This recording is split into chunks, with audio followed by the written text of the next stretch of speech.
Okay. Yeah, friend. Imposition of restrictions bill. Okay. No.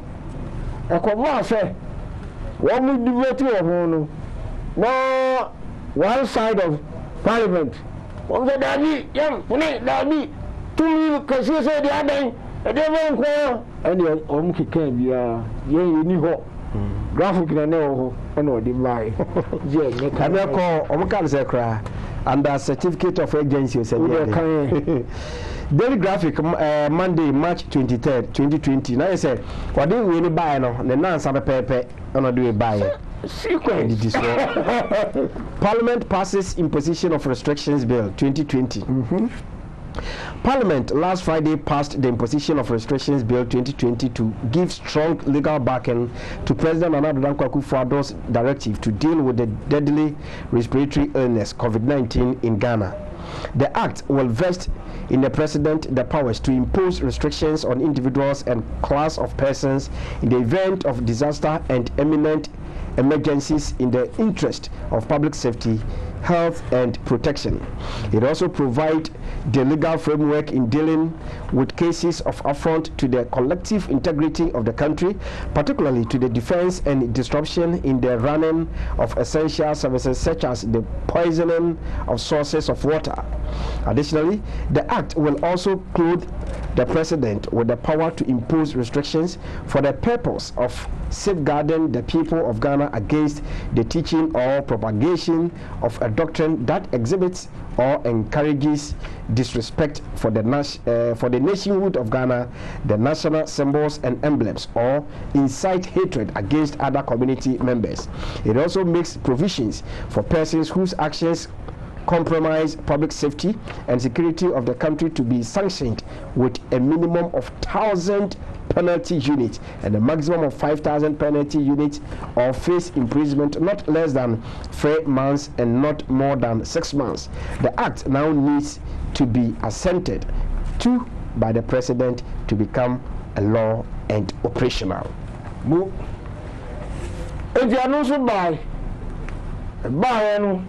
now for 2 years I di o man pani say and o Saturday say or the ensensem fo bi egugu ho am ye hu ye tu anamo a afietu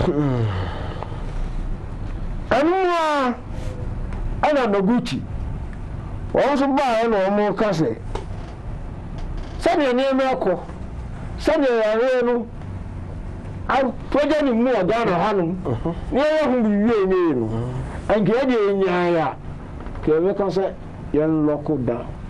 Okay, we Daily Graphic corner for Daily Graphic we dey buy na the 24th March 2020 and the buy say halting COVID-19 spread normal column. Noguchi urges lockdown, mass testing. And all kind of brofuno ya because Noguchi urges lockdown and mass testing.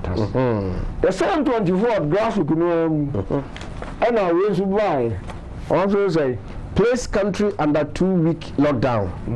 Ambassador Lutrot and a cast asemi or no peace about ambassador. Peace ambassador. And on so dey we say buy. 25th graphic where I can hold use systematically.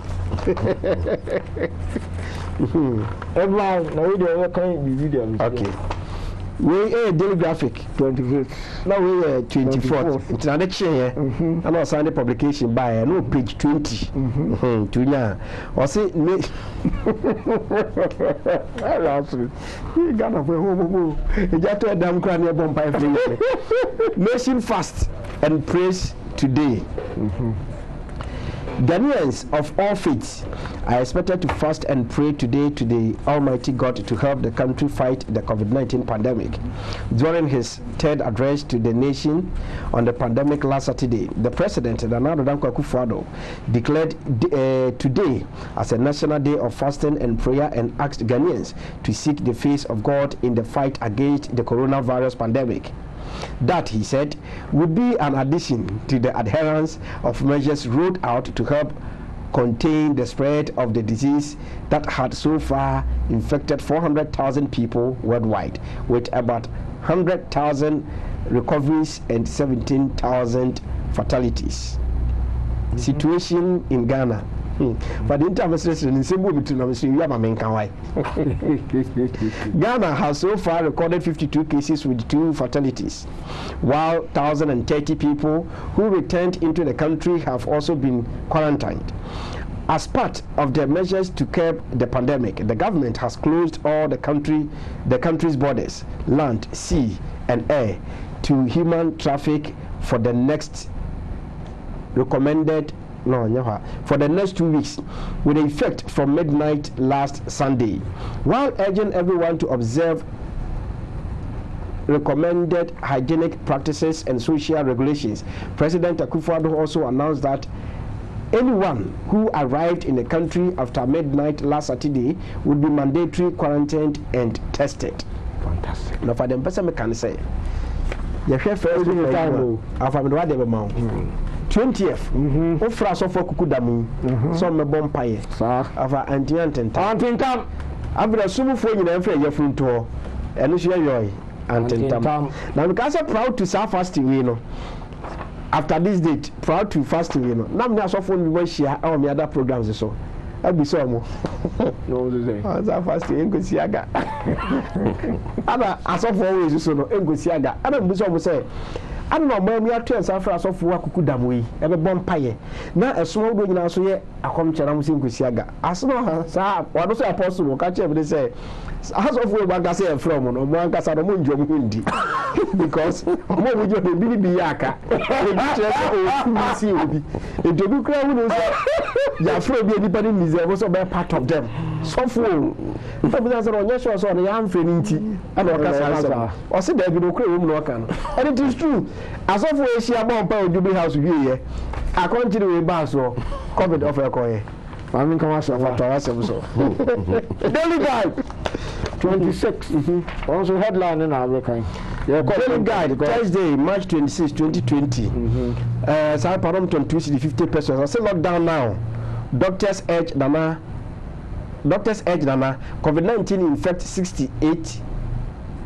68. 3 dead. Medical supplies arrive. And also they are there 27th March 2020, and then also Daily Guide by the front page was a fear and panic as COVID-19 grips 132. Government considers lockdown. Page front page and then graphic 27 headline. Lockdown effect. Also lockdown effect on citizens can't be ignored. President. Okay, or may you more now can lockdown. Majority of and conform more Ghana. You don't own kitchens. We need a giant rather than it is all the enemy now one unit. Some conform one. That is a punishment to you. And I'm also the I am the enemy now by the trail. Yes. Next video now, you wait here. There a hope for so aircon. Okay. One more with the democracy, Gary. One more with the democracy. And a didn't come.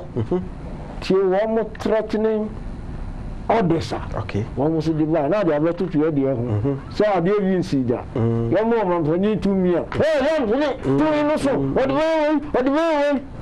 What is it? Democracy now you see.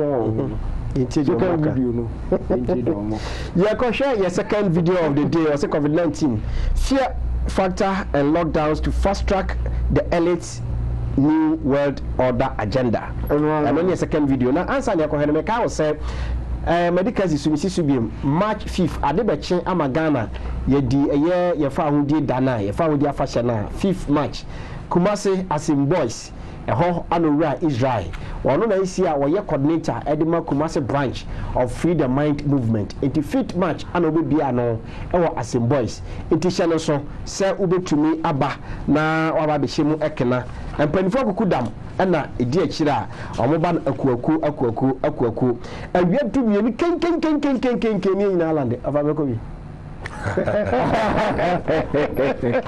yeah, second video no about COVID-19 fear factor and lockdowns to fast track the elites new world order agenda. Second video of the day, Yan Shabra. Today, I am officially declaring a national emergency. The U.S. is under a national state of emergency. This virus doesn't discriminate. It attacks everyone. This is truly an unprecedented situation. COVID-19 can be characterized as a pandemic. There is no American that is immune. We will be suspending all travel from Europe to the United States. This is not a drill, it's a pandemic. We are at war. Bare shelves and panic buying. Panic buying empties many shelves as people try to stock up in anticipation of a quarantine, and certainly fear at a record high this weekend. You must stay at home.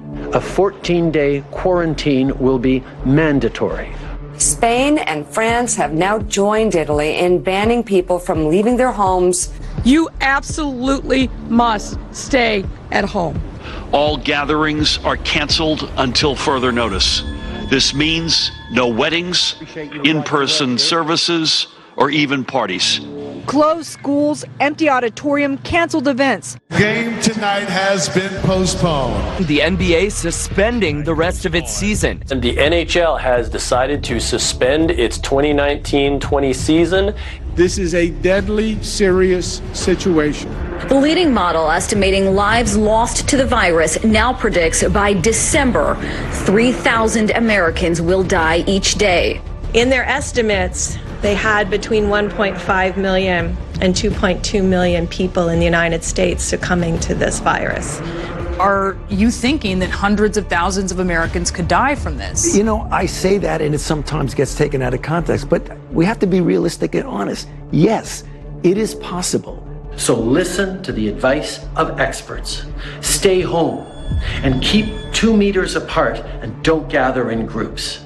This is serious. 6 feet matters.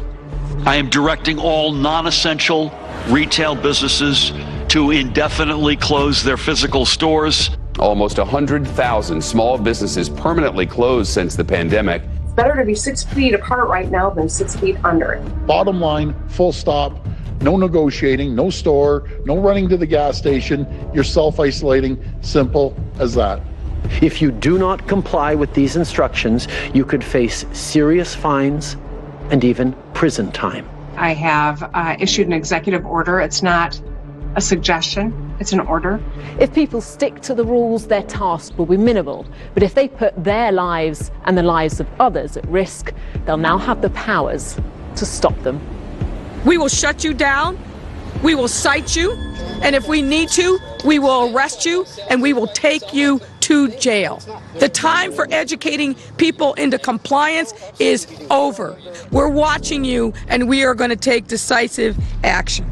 I am directing all non-essential businesses to close.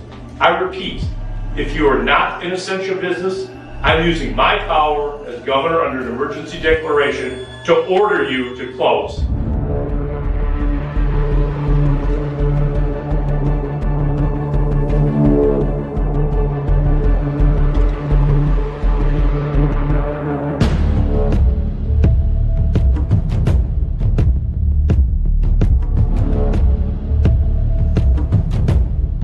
There's no question that fear is probably the most powerful force that drives human action.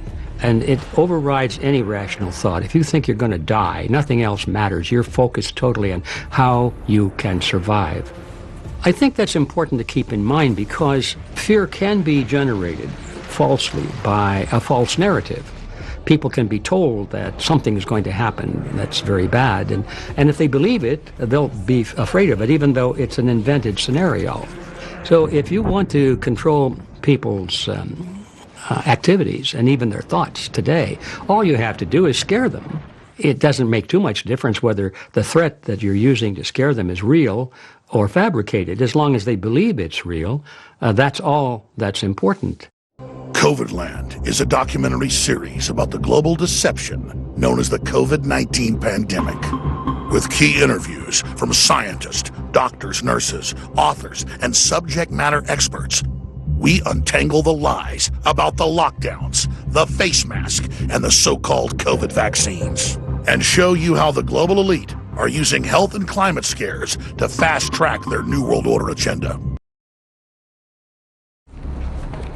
Abusia, asabne de o ka se wudi akira wa hwa yanko enu ntra me ka se yemumu number no eya mon kai na de bia no fa kakrantum si e pese bra ne kenya do hwere ba ko san de ka ne de sumuye nti mumu number ne 0593 639389 0593639389 Mesre MCR na project eno so ato kona ho ba bia ma na ma for that team bi ato so na wo share eye esini no so hwemu aya hodo nyuma bi apani wi kasa na okono we kasa na okono ni nyina agina ye America ema ni mu we ne Canada said ye mpanifo no mo meyo ahodo mo de da eye state ano de na obi a eka ebi se efi na ekọ obi anko adwuma biem obi antra fi we se fi na ekọ ye toto store so nyina ma obi anko bie ni store biem President Donald Trump ebe kasa sa abro na fi na omo nipa 89 ana beto bia se na yare no manya bie enso hye se nya ade a omo bema ewiemhye bia afri eye Europe e de aba eye US ho omo hye mra hodo ni nyina stay home ni ade de omo kanya ne se de obebu sa mra no so no ida se omo de tabo bi beto no so agisika ana ye fine ana se omo kwa kwato afiase omo a ofa beka so ni democracy edware mpo ene hye samra yi na ye no obi de edware ase nsuo beka e kosesa no ye man pani so petumi no dia ya na ye mpre petumi no crash de ma papa ase o ka so anom mfa ye so bi hye no suma samonche no ye jabi obi nyesi ni nyina ahye da mpa mua na ni nyina no ana pani obeka sa twa ato video ni besie no na o kire eye sa fear and panic factor na ewu mu no ana de World Trade Center ebugu ye ni nyina nipa ebugu enfom ho covid ya ba nipa ebugu enfom ho ye nhye no suma na de nyina ye kubia onu hu ni se omodi hye nipa no manya kwan e de akontrol na sa world order a new world order agenda no etumi ai fruitful over it is so na tie dia no new world order no kwa e de ade amani asemi yo new world order o tie no new world order o tie new world order iwi ase fufuro bi beba ho new world order no the omu ni say so American $1 bill still no awoso no ndi come by to ya tro annuit quartis annuit quartis okay novus ordo secularum vacancy wani bium novus ordo secularum okay a new world, new secular world. Okay. And which quarters our conspiracy succeeded. And that $1. And that $1 no so. Our conspiracy has succeeded. No matter on Latin. The next video remember. Okay. And you're trying to Latin. Now whereby at the time bankers no it will create Federal Reserve Bank. Okay. The American Central Bank, a very private hands. I mean, they determine the growth and the shrink of American economy. And it's a thing you need to meet the 2 million year over there. And you let us celebrate our conspiracy. And only the basis of the New World Order. If the New World Order, no. I work on one I'm not globalists. One more because young come so we are saying and some collectively. 1 minute to wow. 1 minute day bar on day car. Only any when you lose your attention, auntie over. Yes, your church today.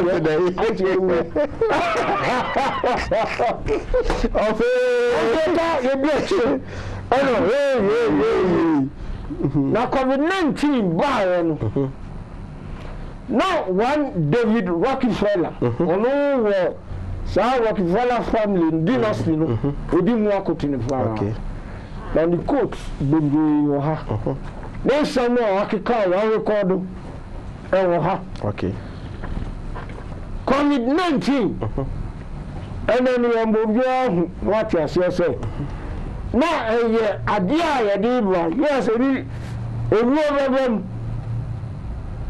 problem economies work class countries work home officer botaya ya dey say sami ma go na say sisi Now, son, you're quite the new world order number. Say, I